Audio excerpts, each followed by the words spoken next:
a wild bobcat, now vanished into the forest without ever looking back, and the man who once cared for it, taught it to hunt, waited for it every night in the snow. He just stood still, watching and smiling. No tears, no leash, only freedom and a promise fulfilled. But how did a police officer, someone who had never owned a cat, become the last person to return this creature to the wild? And why for 10 consecutive nights of heavy snowfall? Did a young bobcat sit motionless outside the police station door, just staring inside, as if waiting for someone? Today's story doesn't begin with a rescue. It begins with a gaze and ends with a release for both lives. Snow had been falling non-stop since early morning. On the wooden rooftops of Aspen Hollow, thick layers of new snow blanketed the town like a silent white quilt. The street lamps cast a faint golden glow onto the snow, dim and ghostly, like forgotten spirits sleeping in the frost. Ethan Cole pulled his knit cap low as he stepped out of the police station near midnight. He had just finished his 3rd shift of the week, a week full of odd calls and scattered reports.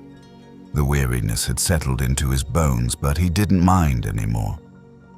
Winter was always like this in Aspen Hollow, cold, long, and filled with strange silences. He locked the door, pulled the key out, and stopped. Something wasn't right.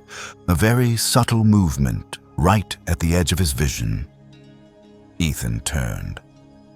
Across the porch on the untouched snow, where no footprints marked the surface, stood a small creature. It had been there who knows how long, still as a statue, its tawny fur ruffled, dusted lightly with snow like a veil of frost. A young bobcat, its eyes amber, bright, clear, and locked onto his. No fear, no flight, no growling, just a steady gaze, as if it recognized him from another life. Ethan tightened the strap on his cap. His heart thudded against his chest, not out of fear, but something unexplainable. A chill ran down his spine. His instincts as a cop made him step back. His hand almost reached for his gun, then stopped. This creature wasn't attacking. It didn't need defending either. It simply stood there, alone, still, like a message from somewhere far away. And then he saw the thing that truly chilled him. Right beside the cat was a small object, almost lost in the snow. Ethan bent down. It was a collar, old leather, faded, torn at one end. Attached to it, a dented metal tag, barely legible, with just a few letters. R-A-W. Ethan shivered. Clara? What? Only one person in town had ever worked with wild animals, and she had just passed away 3 weeks ago, lived alone. No close friends. A quiet death, like the life she had lived. Dr. Clara Whitmore. His stomach knotted. The cat didn't move away, still standing, still watching. Then it turned its head toward the station door behind him. Exactly, no hesitation. It was waiting for someone to come out of that door. Ethan glanced back. Nothing. Just the flickering fluorescent light above, casting its glow on the sign, Aspen Hollow Police, 24/7. He muttered softly, his voice low. Who are you waiting for? Wind swept across the yard, lifting powdery snow into the air. The bobcat closed its eyes for a brief moment, listening, then opened them again. Its gaze met his once more, a look that made it impossible to turn away. Ethan checked his watch. 11:47 p.m. He sighed, then stepped back, opened his car trunk, and pulled out the spare coat. Just one night, kid. He folded the coat into a soft bundle, placed it a few steps from the Bobcat. The cat didn't flinch, but as Ethan retreated to the station door, it slowly approached. Not cautiously, like a wild animal, but like a creature that had once lived among humans and was trying to remember how to do it again. It sat down on the coat, curling into itself. Ethan rested his hand on his chest, feeling his heart beating slightly faster than usual. The wind was still cold, but something had changed. He went back inside. As he closed the door, he glanced through the glass. The young Bobcat was lying still, but its eyes were open, still watching the door, still waiting. The next morning, the snow still hadn't stopped. The entire town of Aspen Hollow was wrapped in a thick veil of ice, so dense that when Ethan opened the door, the sound of snow crunching under his boots echoed with its own distinct rhythm. Crisp, sharp, solitary. He looked across the yard. The police station was quiet. A few cars sat frozen in place, buried in white. The coat he had left the night before was still there, soaked in snow, sodden and empty. No sign of the Bobcat, no paw prints, no blood, no stray hairs, as if it had never existed. Ethan stood there for a long while, his eyes scanning every corner of the yard. Nothing but wind. Yet he felt it, felt that presence. Like an absence not yet filled, pressing tight in his chest. "Guess it's gone," he whispered to himself, but his heart didn't believe it. That night, 11:45 p.m., Ethan opened the door earlier than usual. The light in front of the station had just flickered on, and the wind had just shifted. When it appeared again. Maximum. The name popped into his mind from nowhere. No one gave it. No one taught it. It was just that, when those eyes met his, he knew. Max. The little Bobcat stopped at the edge of the steps, lifting its head to look at him. Snow clung to its whiskers, to the upright ears, like white paint strokes on a living canvas. Ethan felt his breath catch, not from fear, but from anticipation. Max didn't come closer, nor did it retreat. It just sat there, silent. Once again, its eyes turned toward the station door, not toward him, as if it was waiting for someone else. Someone Ethan wasn't, could never be. And then, the next night, and the one after that, and the one after that, it kept coming. Same time, same spot, same eyes. Each time Ethan tried stepping out, Max would look at him, but never moved from its place. He tried offering chicken, then some canned fish. Each time Max approached, ate silently, neither fearful nor friendly. Ate, then returned to its spot. Saturday, waited. Ethan began bringing out a small water bowl, an old rug. Then, a makeshift windbreak was built from wooden planks. He didn't know what he was doing. There was no official reason, no report demanded it, but every time Max stepped out of the shadows, that gaze, that silence, made it impossible for Ethan to turn away. 6 days passed. On the 7th night, a snowstorm started in the afternoon. Forecasts warned temperatures could drop below -20 degrees Celsius. Cold enough that no living thing should be outside. Ethan sat in his office, staring at the clock. The hour hand ticked quietly past 11:40. "It won't come," he said to himself. But his hand was already pulling on the coat. His legs moved out the door, driven by an instinct no one had taught him. The moment the door opened, the wind rushed in like a frozen river, stripping away the last traces of warmth. And then he saw it. Maximum, covered in snow, fur soaked, legs trembling, but still sitting there. Still. Waiting. Ethan swallowed hard. He couldn't let it stay like that. Not tonight. He turned back inside, pulled a large plastic bin from the supply room, lined it with 2 thick blankets, then added a thermoplastic sheet, the kind used by patrol teams in emergencies. A shelter, a bit of warmth, a thread of hope. He placed the makeshift nest under the eaves of the station, shielded from the wind. Near the door, but not too close. Then he stepped back. Didn't force it.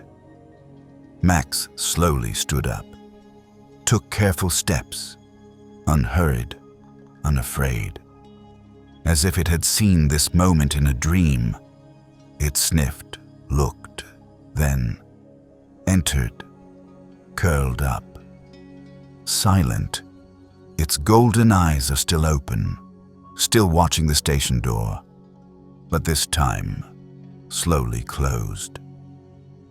Ethan stood in silence for a long while, and just as he was about to turn back in, footsteps behind him. He turned, his hand instinctively brushing his holster. "Ethan?" Sarah Morell, the night nurse from the nearby hospital, someone he saw every week. She stood in the snow, hair tousled, eyes full of confusion. "What the? Is that a bobcat?" "Yeah." Ethan nodded, still not fully at ease. Sarah stepped closer, looking at Max curled up in the shelter. Her eyes softened. "It comes here? Every night, same time, sits right there, doesn't leave." She looked at him longer than necessary.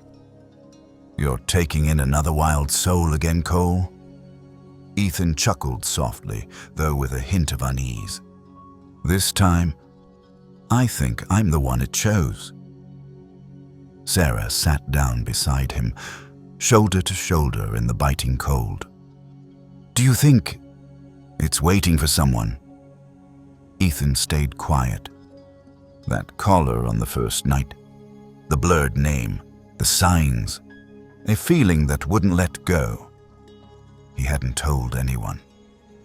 But in his heart, he already knew. Max was searching for someone. The next morning, the police station lay in thick silence. Ethan brewed coffee with hands trembling from the cold. But his mind was running down another path. Still the same bobcat.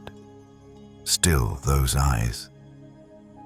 But now, it had started seeping into his thoughts like a persistent whisper. Max hadn't come just to find shelter. It had come to find something lost. And he, more and more, believed it knew exactly who it was looking for. He began tracing clues. A map of Aspen Hollow spread across his desk like a white maze.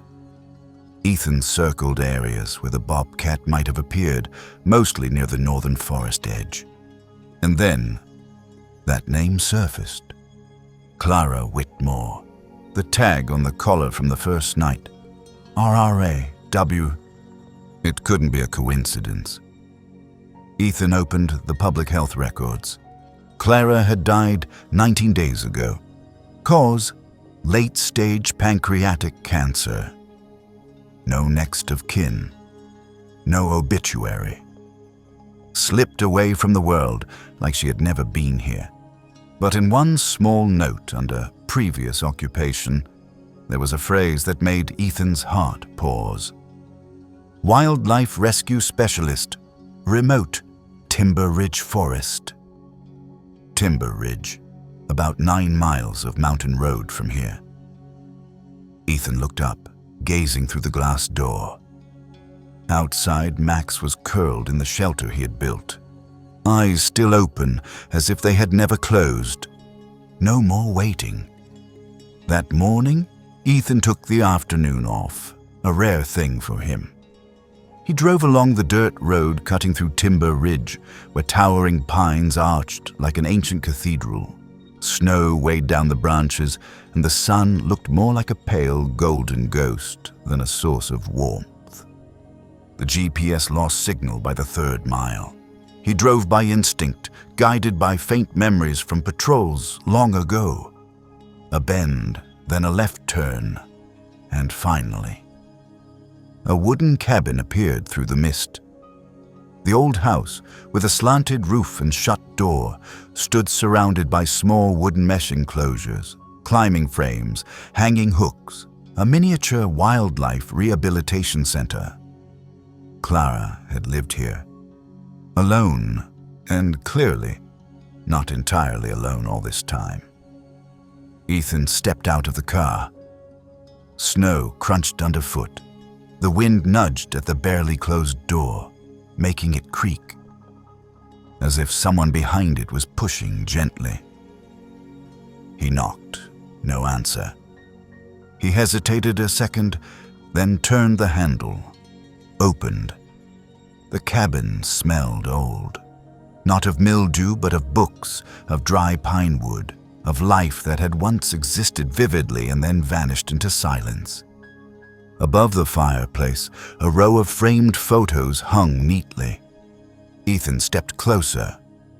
Each frame held a different animal: an owl, a gray fox, a marten, a raccoon.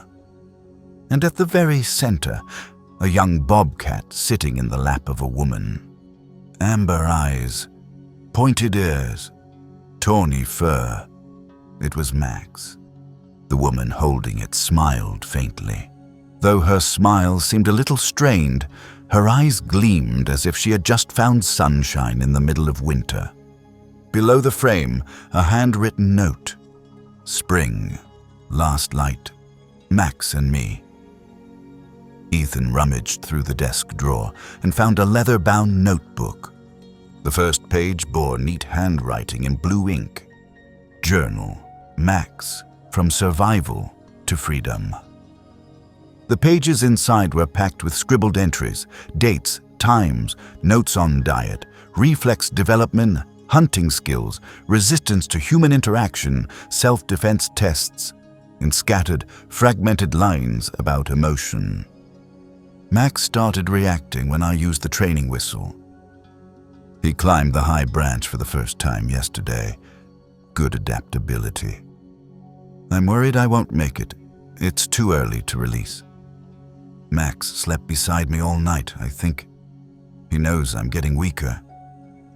If I don't survive, I hope someone brings him back to the forest, where he belongs. Ethan closed the journal. His hand was trembling, not from the cold. In a cabinet near the window, he found a small file box. Inside, a paper map marked in red pen.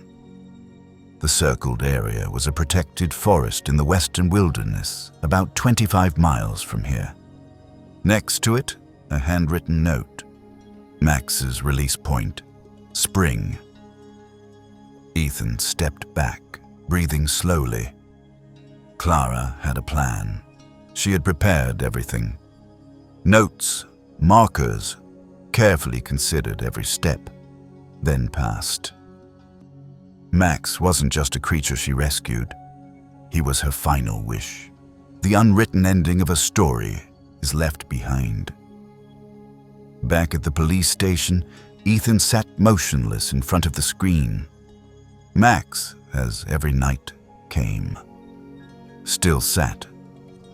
But this time, When Ethan stepped out and gently sat down beside the shelter, Max didn't just look at the door. He turned to look at Ethan. For a long time, a very long time, and in those eyes, Ethan saw something that made his throat tighten. It wasn't waiting anymore. It was recognition that, he knew, that Ethan understood. The 9th night. Snow fell heavier, the wind howled through every crack. As if the forest itself were whispering a tale mankind hadn't yet learned to hear. Ethan sat alone in the office, Clara's leather journal open before him, desk lamp casting light onto the slanted handwriting, faint from a weakening hand, but the resolve still intact. Max needs more than compassion. He needs to return the right way. Teach him to fear humans, hunt real prey, find water on his own, read the wind. If I can't, may someone continue in my place? And remember, don't tame. Lead him back to the wild. Ethan placed his hand on the page, gently brushing it, as if he were touching the faith of a woman he had never met. A woman who had lived her life for creatures forgotten by the world. And now, she left behind one final life, entrusted to someone who never expected to receive it. The next morning, Ethan left the station with a box of old supplies, a training whistle, a decoy ball, a resistance rope, and a pouch of frozen raw meat. The same training kit that Clara had once used on wild animals. Max stood in the exact same spot, still upright, still with that cautious yet familiar gaze. But this time, when Ethan sat down beside the shelter, opened the box, and placed the meat-scented ball a few steps away, Max lifted his head. His ears twitched. He didn't approach right away, but he didn't turn away either. Ethan gave a short whistle, a sharp, high-pitched note, slicing the air like a call from some ancient instinct. Max blinked, then stepped forward. On the second day, Ethan tried again, this time embedding raw meat inside the decoy ball. Max began learning how to stalk, pounce, retreat, and observe. On the third day, Ethan built a narrow trail using tree branches leading from the shelter to an open patch of ground. He hid bait in pockets of snow, forcing Max to sniff, dig, and feed on his own. It was no longer feeding him, it was teaching him how to live. By the fifth day, Ethan stood farther back, only observing, whistle in hand. Max still emerged from the shelter at the sound, still sniffed, still hunted. But after eating, he didn't return to his spot right away. He stared into the forest. That look stopped Ethan cold, as if he were hearing a call from somewhere far away, the voice of the wind, of leaves, of ancestors, of freedom. A week later, Ethan sat with Sarah in the duty room, sharing notes, passages from Clara's journal, what Max had learned. Sarah read each line, silently. Then she looked up. "Do you know why he chose the police station?" Ethan said nothing. Because it was the last place Clara went. He froze. Sarah continued. She was taken to the hospital from Timber Ridge, but when things worsened, they moved her to the Aspen Hollow Medical Center, just 1 block from the station. Her room window looked directly out at the police yard. Ethan felt a chill run down his spine. And it wasn't from the cold. Max had come because he remembered the place where Clara disappeared. Because in the wildest part of his being, he still found his way back to where his person had last been. That night, Ethan stepped out of the station as always. But when he looked at Max, he no longer saw a small bobcat. He saw a brave creature, carrying the instincts of the deep woods, yet still holding a spark of humanity.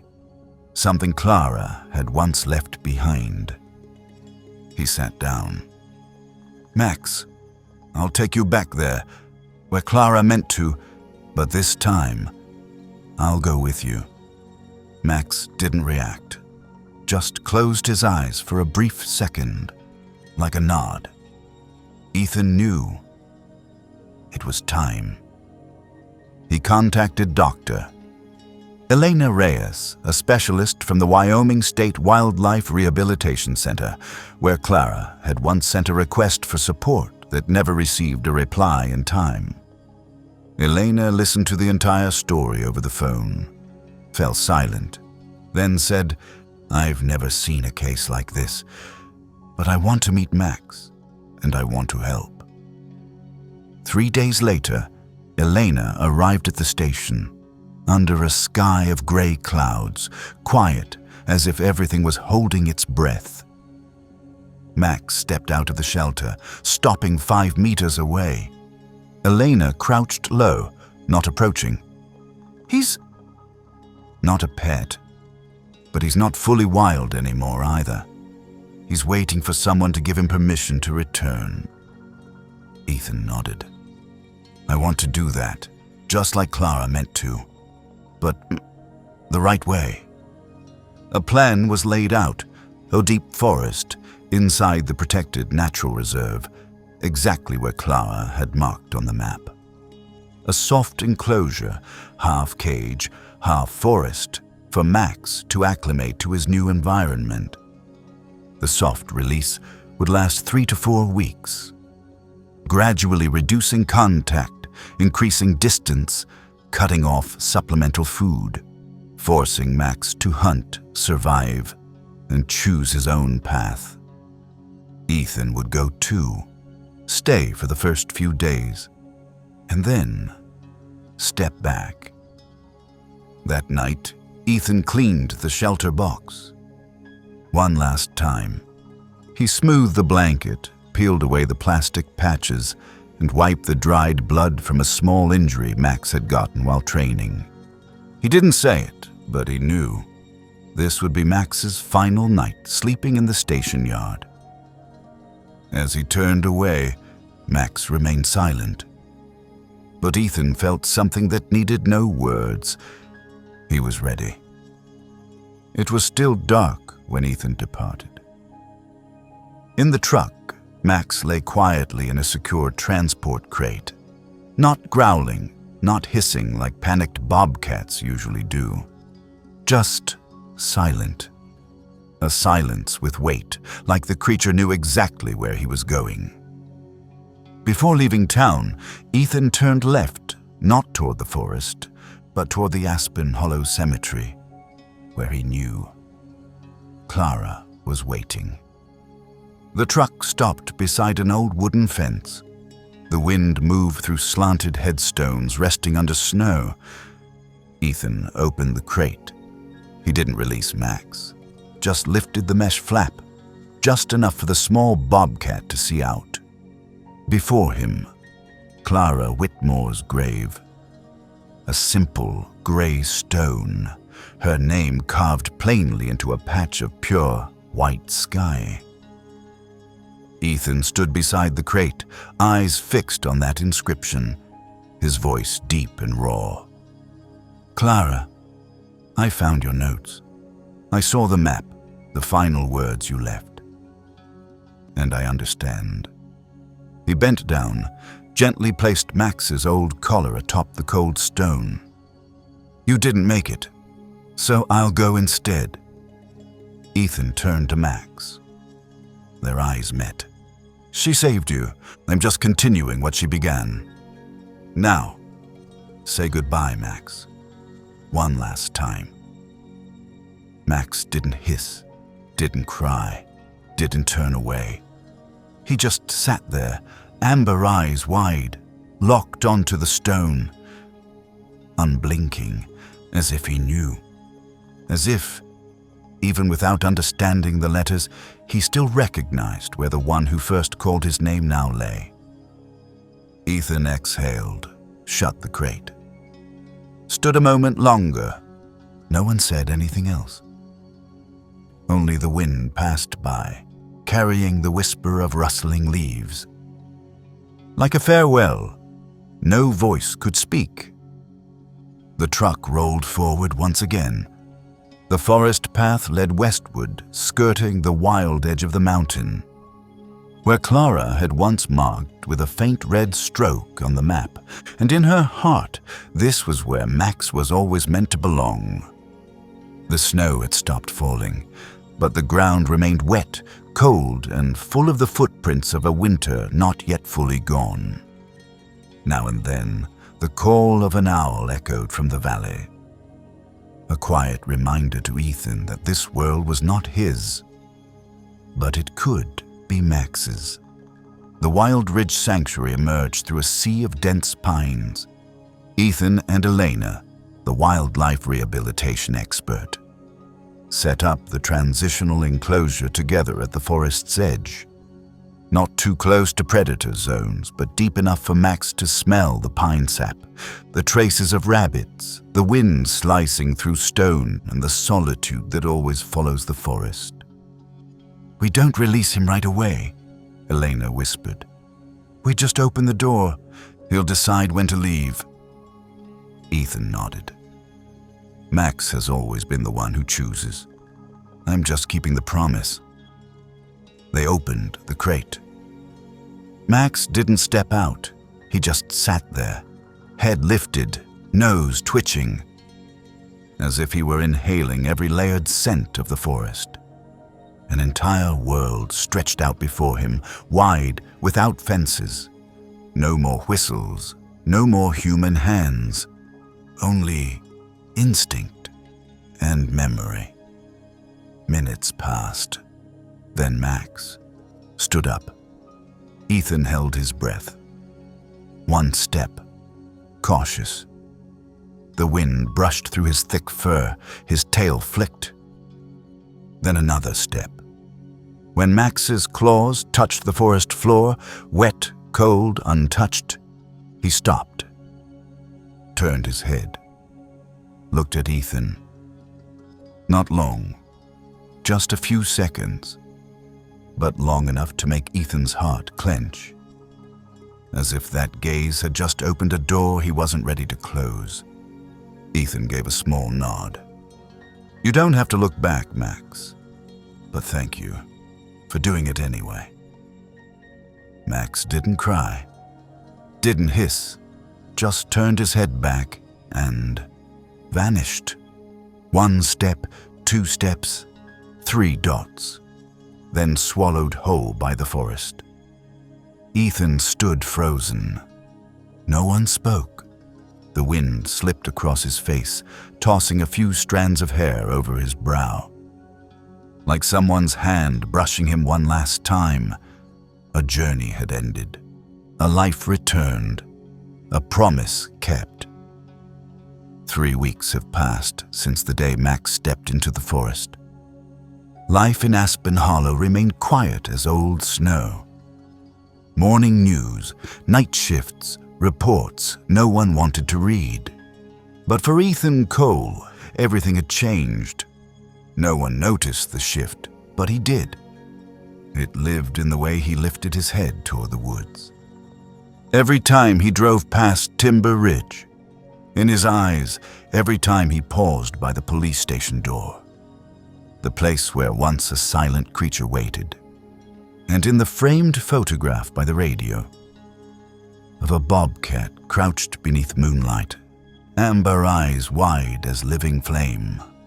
One early spring morning, as the snow melted into puddles that mirrored the blue sky, Ethan drove to the Aspen Hollow Cemetery. He brought with him only one thing: Max's old collar. The frayed strap and the half-worn metal tag still held bits of snow at its edges. He approached Clara's grave, quietly placed the collar atop the gray stone. No flowers, no speech, just a whisper in his throat, carried by the breeze. You didn't get to walk with Max, but you taught him how to go. On the way back, just as the truck turned a bend at Timber Ridge, Ethan gently tapped the brakes. Something had moved along the forest's edge. He stepped out. The wind brushed his face, fresh pine and damp earth mixing, into a scent that stirred memories he never actually had.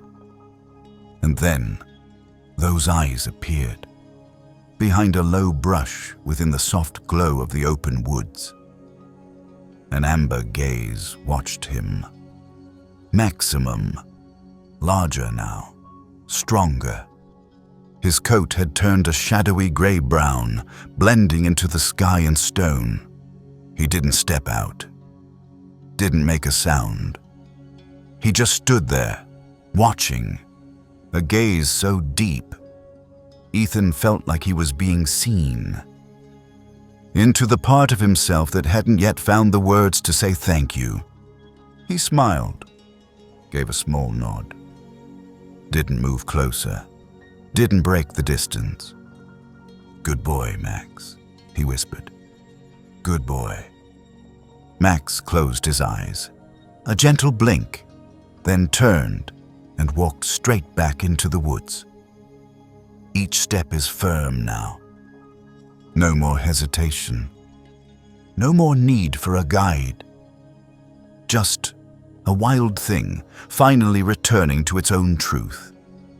That evening, Ethan jotted down a few lines on a torn notebook page. Not a journal, just a piece of paper, folded neatly behind Max's photograph. A bobcat once waited by the police station steps. Not because he was hungry, not because he was lost.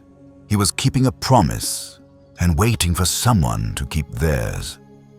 That spring, the Aspen Hollow Town Council erected a small wooden sign at the edge of Wild Ridge Preserve, right where Clara had chosen to release Max. The sign was simple, no carvings, no long biography. Just a few words, enough for someone to pause and listen. Clara Whitmore, friend to wild things. She taught a bobcat how to return to the woods and taught a man how to return to himself.